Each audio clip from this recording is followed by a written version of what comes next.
want to thank all of you for being here to discuss the Passion of Yeshua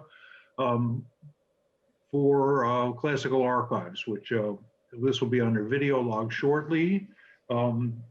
This is centering around a recording of this new Passion by Richard, which has been nominated for, and please correct me if I'm wrong about this, it's been nominated for a Grammy for the Best Engineered Classical CD, and the Grammys will be given out on March 14th at the Staples.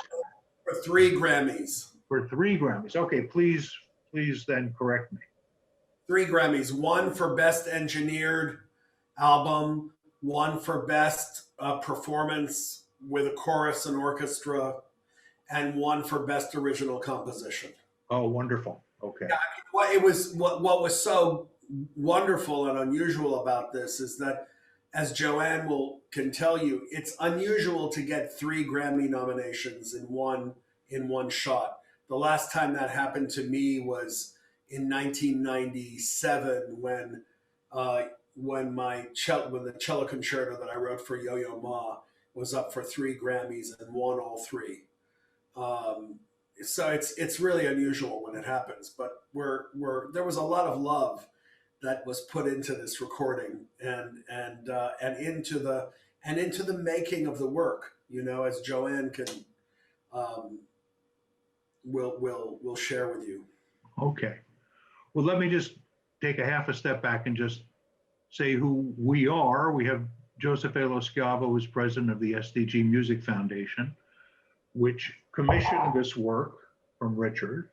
Well, co-commissioned. Co-commissioned. Well, I'm really involved, yeah? Okay. Yeah, it was a 3-way commission with SDG Music Foundation, the Oregon Bach Festival, and the Buffalo Philharmonic.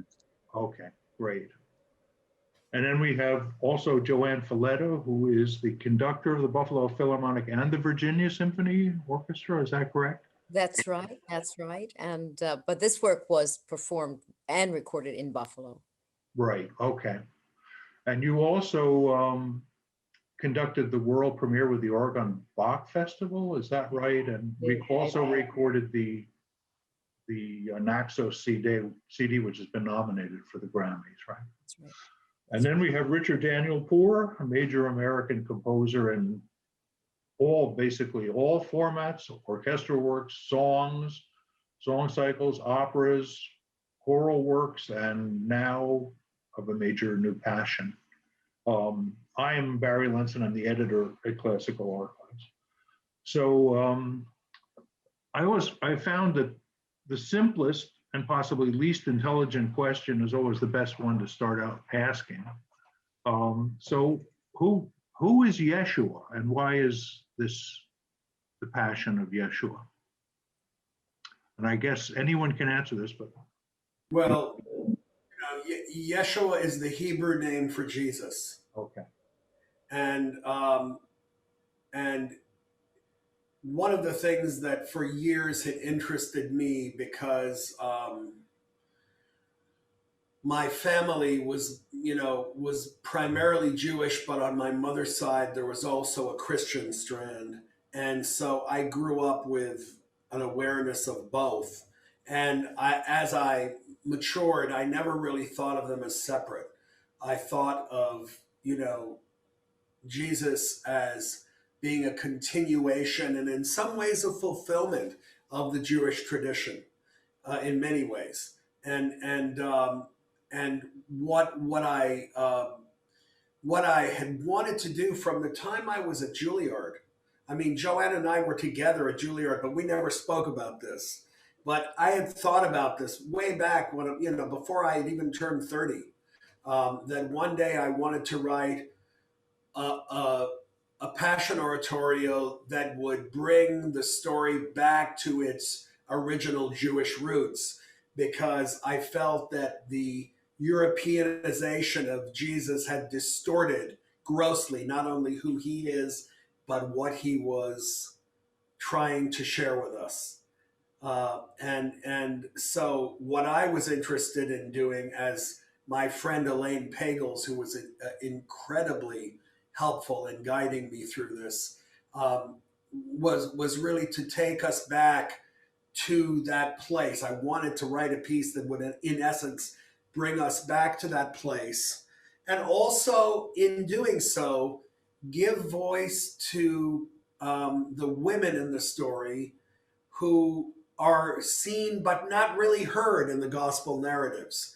And if you do your homework and you do a little bit of research, of which I've done a fair amount, you will find that these women were far more central, far more important than the gospel narratives show. And I should say that, you know, the first 300 years of Christianity existed primarily of Jews.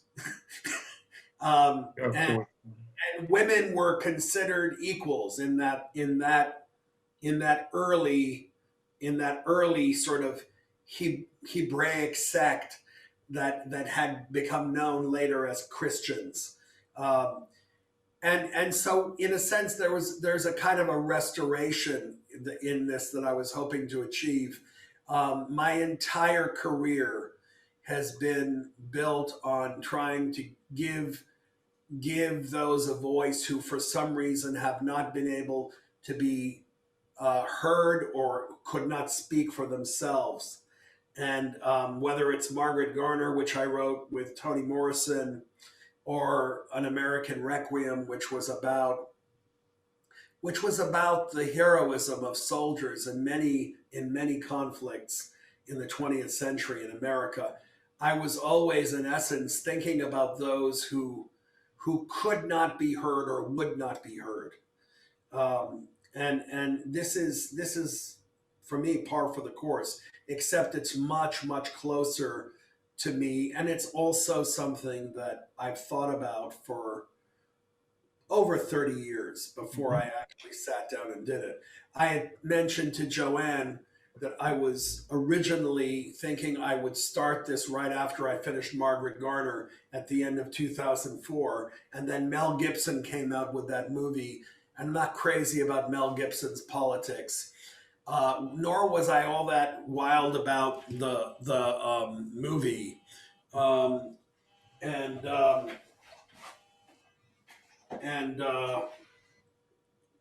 lost you for a second. Sorry. No, that's okay. Are you there? Yeah, we are. Can you hear us?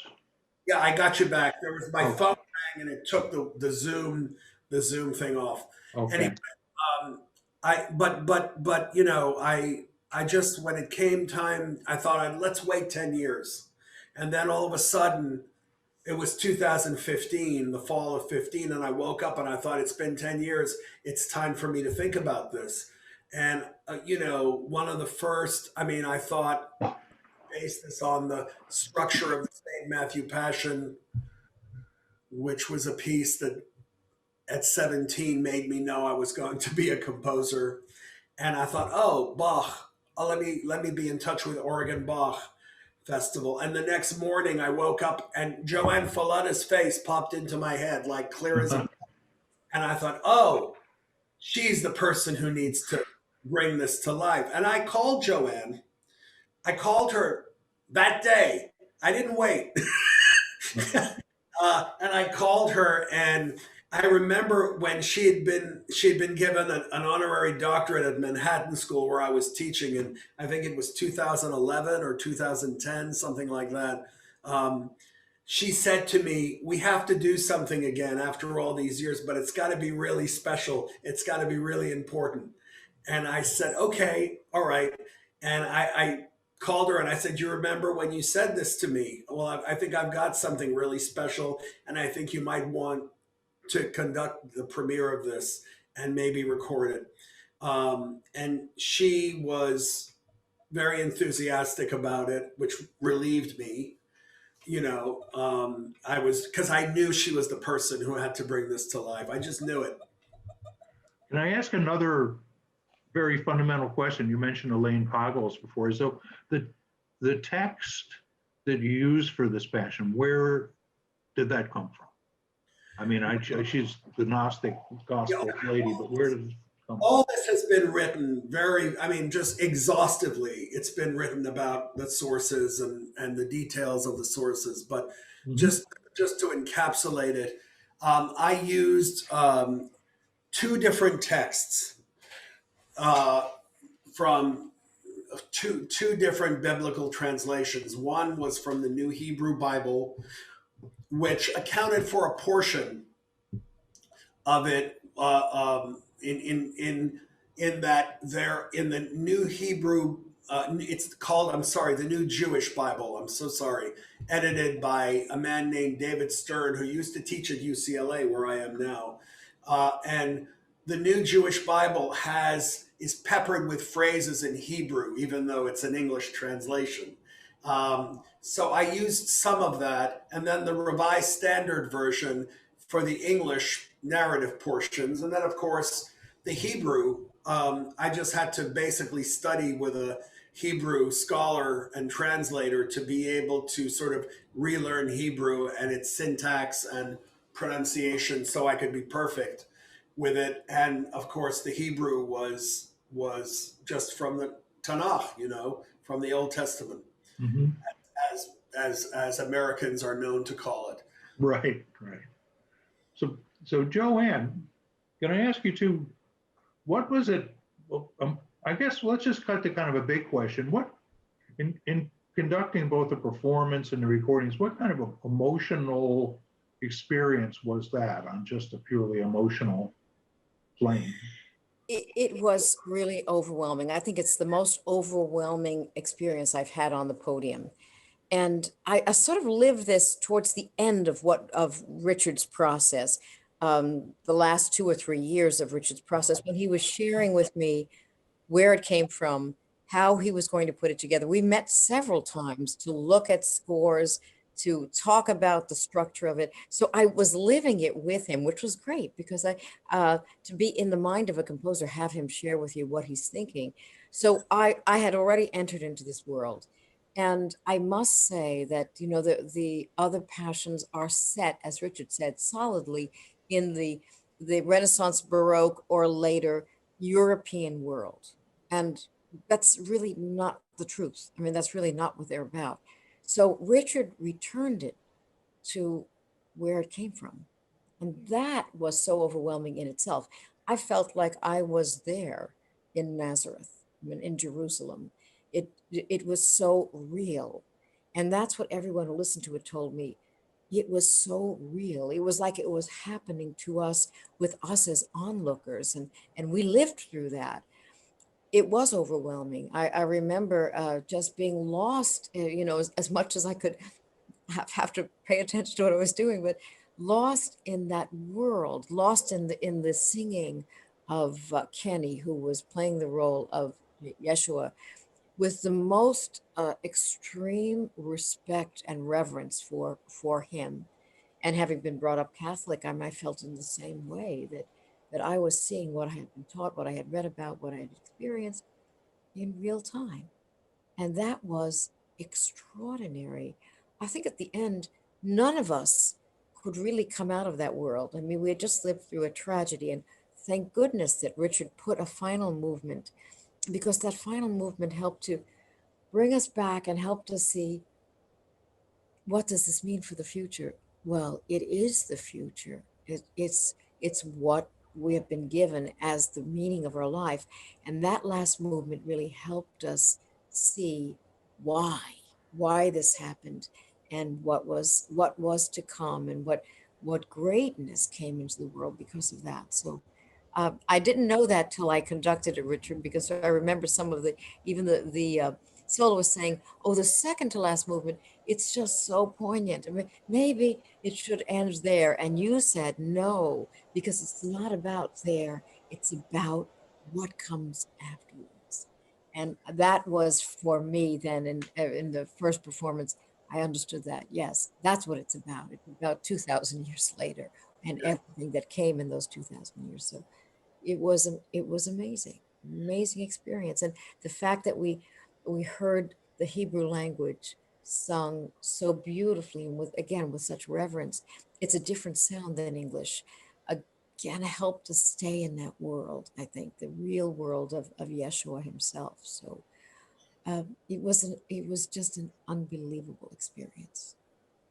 You know, I wanted to just add something to what JoAnn is saying. And it's so interesting because I realized there was a parallel experience that each of us had when she was getting ready to conduct it and I was actually getting ready to compose it. I had assembled the text over 4 months in 2016. And what I did was I wrote the text out by hand, believe it or not, with the Hebrew transliteration, and I put it on, on these sort of 11 by 17 oblong pages, just, and then taped them all together so that they were all like horizontal, if you will. And then I rolled them up and put them in a tube. So it was like when I finally carried them to Yaddo, the artist colony in Saratoga Springs, to get ready to compose, it was like I was carrying the Torah under my arm, And then what happened that night, it was July 20th, before I was about to start, I put the entire text up on the wall. And for the first time, I saw how huge a work it was. And I got scared. It was one of the few times I've ever been really scared before, really terrified before I was about to write something. And I remember sitting in this rocking chair, the night before I knew I was going to begin this, and sort of davening back and forth saying, please, God, don't let me screw this up. Please don't let me screw this up. Help me through this. And I was just, terrified. And I mean, I woke up and I waited until at first I wrote something that was not at all, very good. And I threw it in the trash, and I went out and took myself for a walk. And I finally said, okay, I'm just going to empty everything. I'm going to be a clean slate and wait until the true thing comes through. And all of a sudden, after about an hour of rearranging the furniture in my studio, I started hearing something, and I just followed it like a child for the next 37 days. Now, what happened with JoAnn, I'll never forget this because I was so touched, and it reminded me of the night before I started working. I went to get her in her dressing room and walk her to the stage entrance at the Oregon Bach Festival. And all of a sudden I noticed she was frightened. She said to me, I can't do this. She said, how can I do this? This is I'm not just conducting a piece. This is like the story, this is overwhelming. How am I going to be able to do this? And I said, JoAnn, you've conducted thousands of concerts. Just let yourself be guided, and I wanted to hug her because I could feel the same terror that I was feeling, but I said, just let yourself be guided. It's all going to be great. And then what's so interesting is that afterward, I don't know if you remember this, right after when we took that picture on stage, she grabbed my arm and she said, it's really interesting. She said, I remember starting the piece and I remember ending it, but I don't remember all that much in between. Mm-hmm. That's exactly what happened to me when I wrote the score in those 37 days. I remember beginning it and I remember finishing it, but I have almost no recollection of what happened in between. So I guess that may account for the fact that when we're really involved in the right way, we go into a kind of a zone, which is almost like being in a waking dream. And I think that's what happened to each of us. And I found it remarkable that our experiences were so similar. And it started out with just, I'm telling you, like abject terror for me. It was like I was shaking. I was so scared, and then all of a sudden, once I started, it was all fine, But I think it was like that for all of us in a way. I mean, Richard was so kind to walk with me. That a composer never does that, and I was just so delighted. We walked together, and it felt always like more than music. I mean, I do a concert every week of my life, but this was beyond that. This was a piece that was so powerful, so personal, that we knew we were going to get lost in it. I mean, we knew that. And I spend also my time conducting, looking at the soloists, looking at everyone, making sure that they're engaged and involved. And I saw that they were somewhere else. They were totally into it, but they were in a zone. Matthew, right next to me, the feeling that he had is I think he told me he almost lost it because he becomes an advocate for Jesus. You know, he becomes and he can't stand what he's seeing, but he's powerless. You know, there's nothing he can do. He's supposed to just be telling the story, you know, from a remove, but no, he can't stay that apart. He gets so engaged in it that it was actually almost frightening to see him feel that. And at the end, I mean, looking at the soloist when it was over, they were someplace else. I mean, that's all I can say. I mean, I see soloists every week, and they come out of it, and they come out of the piece, and they're ready, smiling and bowing to the audience. They were not. They were not there. They were still in that music, and then somehow it released them. And I think the audience waited a long time, Richard, too, to react. In fact, there was silence. It There was was a long silence after the first performance, and for a second I thought, "Oh my God, they hate it," and because nobody nobody did anything for the first like there was like silence for 5 seconds, and I thought, "Oh my God, we really messed up somehow." So and then of course they responded, but for me, just seeing that beautiful relationship between JoAnn and the soloists. I can, we have not talked about this, but I had so many of them come up to me or call me later on saying that you carried them, basically. You held them through this. You carried them through this process. And that they would never have been able to do it without you, which is, of course, what great conductors do. They carry soloists through a but performance. I think we carried each other. I mean, that's what I felt from the soloists. We were all going through this together. We weren't acting. They weren't singing from a script. They were on this journey, and we were supporting each other, and uh, it was quite overwhelming. And to say nothing of the chorus response, because the chorus, the chorus certainly lived through this, and they had some of the heavy lifting roles of the angry mob or the horror of what's happening. Um, these were young people. I don't think many of them had ever experienced anything like this, and their response to it was overwhelming. Many of them were in tears, Richard. I'm sure they came up to you afterwards because Well, they didn't quite know how to process it. yeah, we had this amazing gift of 38 singers from the UCLA Chamber Singers, directed by James Bass, where I teach.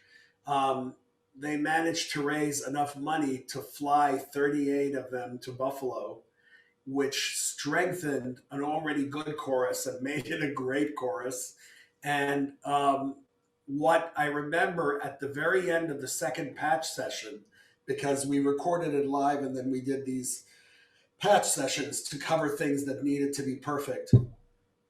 3 women from UCLA who were in the chorus came up to me, and one of them started talking, and she couldn't finish her sentence, and she started crying, and the second one started to take over, and she couldn't finish, and she was crying, and before I knew it, all 3 young women were crying, and all I could do was just hug them, because I could see that the experience for them was almost, I mean, it was touching to me, but it was almost more than their bodies could handle. And for me, I mentioned this to JoAnn. I actually uh,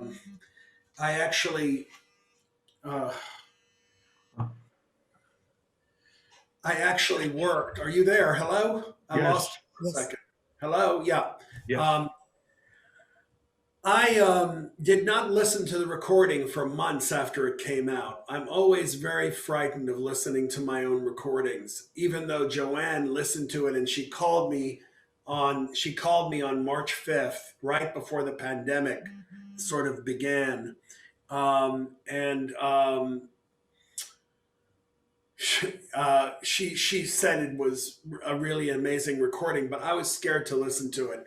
And then finally, somebody was doing an interview with me from Europe about the women in the story, and I thought, well, I better start listening to this. And of course, Hila Plitmann and Janae Bridges are two unbelievable singers, very different from one another. But Hila is from Jerusalem. I remember when I wrote something for her for the first time, I went backstage and I was so overwhelmed, and I looked at her and I said, "Where the hell did you come from?" And she grabbed my lapels and she said, "Jerusalem." and I realized she was in a way like, and I'd written already 4 different pieces for her before Yeshua. She was in a way like a North Star for us, because she is from Jerusalem, and her Hebrew was her native language, and the thing is, when I actually heard Hila, the first thing I listened to when I listened to the recording was one of Hila's arias, in which she plays the role of Mary Miriam Magdala. And I just lost it. The sound of her voice was just, there's such an emotional quality in that voice, because I think it's so close to home for her. I just broke down and started sobbing like a child, because the sound in her voice is just so filled with a richness of emotion. And Janae too. Janae Bridges also the same thing. The mother. By the way, just an aside, that the mother of Yeshua and Yeshua himself were premiered both by African American singers, and I didn't plan it that way.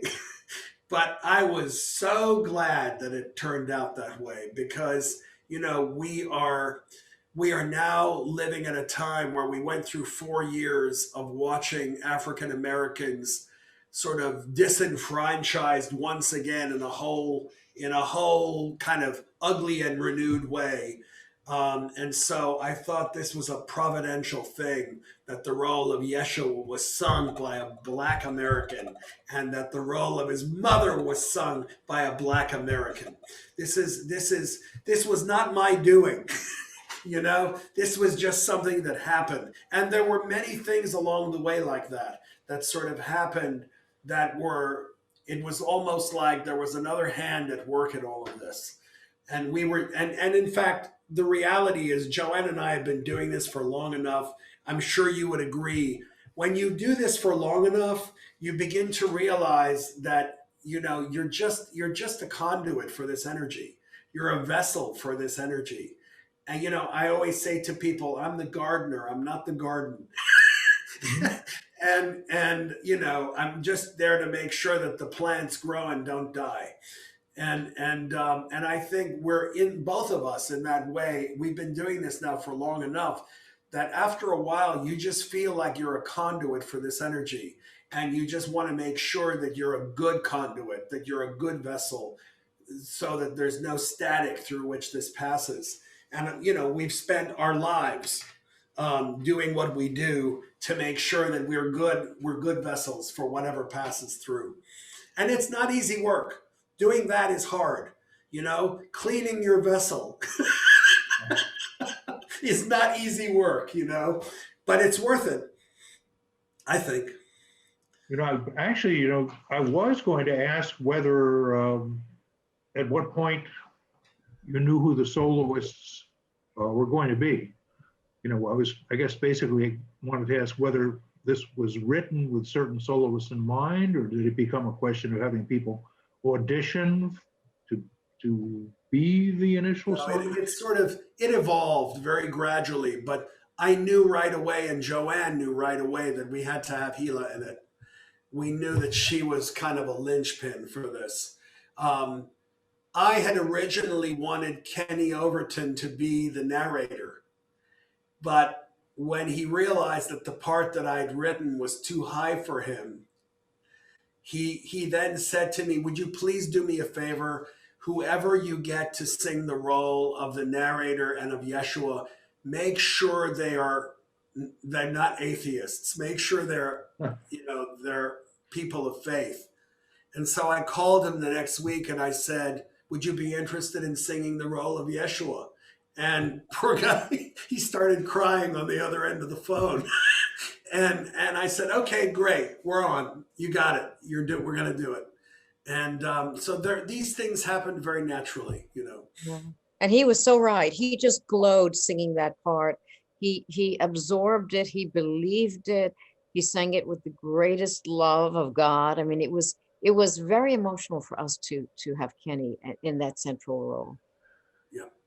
So Joe, I wanted to loop back to you with a question in terms of what kind of thinking and decisions go into selecting a work like this as something to be commissioned, or what kind of, do people come to you with ideas? Do you develop ideas? How does it all fit together? Well, over the years, it's happened in sort of all those different ways. Sometimes we have approached composers, sometimes composers have approached us. In the case of Yeshua, a mutual colleague, acquaintance of mine and Richard's approached me and said that Richard Danielpour is looking for someone or some entity to help support a commission, and would I be willing to talk to him? And it's like, well, yes, obviously I would be willing to talk to Richard Danielpour. And what was a little bit different for me about this was the extent to which I got to know Richard and to talk to him through the developmental process of this. And we actually had several conversations and a couple of meetings. And out of that, I can't overemphasize how important I think the choice of the languages is in the piece. I know, Richard, in one of our early discussions, I think you originally thought that there would be a third language, that it would be English, Hebrew, and Latin. And as much as Latin has been part of my foundation, I mean, JoAnn mentioned being raised Catholic. I was in Catholic school from kindergarten until I graduated college. And in that milieu, with that background, you're conditioned to think that Latin is the foundational language of this story. And also in the world of classical music, we have so much of this story told in Latin. And that's actually not the case. I mean, Latin is actually as much of a translation of the story as English is, or any language is. So I think it was actually a really important and significant decision not to have Latin in this piece at all. And I think the absence of Latin is one of the things that makes it so compelling, and affects us in such a major way. I mean, it's a whole new, refreshing experience. It was also interesting that when we finally decided on 2 languages, it was so clear that Hebrew represented the place of origin and English represented the retelling of it in our modern era, you see. And also, Richard, they happen to both be languages that people still speak. Yes. Which Latin, unless you're in the Vatican, Latin is not a conversational language anymore. Good point. Good point. Yeah, that's terrific. It's funny, you referenced before that Mel Gibson movie, and I know part of that was in Aramaic. I thought about Aramaic too. Yeah. But Hebrew and Aramaic are so similar. Aramaic is a lot closer sonically and also linguistically to the language that I was brought up with, Farsi, because my parents were from Iran. Mhm. Aramaic is very, very close to Farsi, and but to me, Hebrew, um, we know that Jesus was continually he was fluent in Hebrew and Aramaic, and so they probably spoke it interchangeably. You see, and he prayed and every Jew prayed in Hebrew, not in Aramaic. So in that way, it was a way of going right back to the source, which of course, uh, in some circles was misunderstood, but it was also, I agree with Joe that it was right to sort of keep it bilingual for many, many reasons. Great. So have we come to a time point when we Just should, about. okay. I don't mean to cut, but rather than just sort of having us all walk off the end of a pier that way, does anyone want to add anything or bring anything else up or explore anything? I would like to add something about the Please. choruses, because these are the unsung heroes in a way. I mean, the hundreds of people who were involved in this. And for our chorus, it was a gigantic adventure. I mean, to learn to sing this. And for them having 64, or was it young people come over from 38. 38, for them having 38 people come from California to Buffalo, interrupting their school year and singing this with them. I think it showed them this is something that is really special, and seeing that connection form, that kind of friendship form between the very young singers and singers of all ages in our chorus, but many of them a great deal older than the students. Seeing them come together with this project, it just was like the world coming together. It was beautiful to see that. And their performance of those choruses, which are astonishing, Richard, I have to say, the choruses are astonishing. And people have commented about the strength of these choruses. Um, they really cemented. They were every man commenting on this. And it was a great experience having two. I'm so glad we were able to bring them, Richard. It meant a lot. And the feeling that I'm left with now that I see the finished work recorded is just tremendous gratitude for everyone. I mean, right down to, obviously JoAnn and the chorus and the soloists, but also my copyist Anthony Constantino, who is a fifth-year PhD student composer, who's one of the most gifted composers I've ever mentored. But Anthony literally walked with me every step of the way, and he helped Bernd Gottinger, the engineer and producer. He helped him make the final choices of what we needed to re-record in the patch session.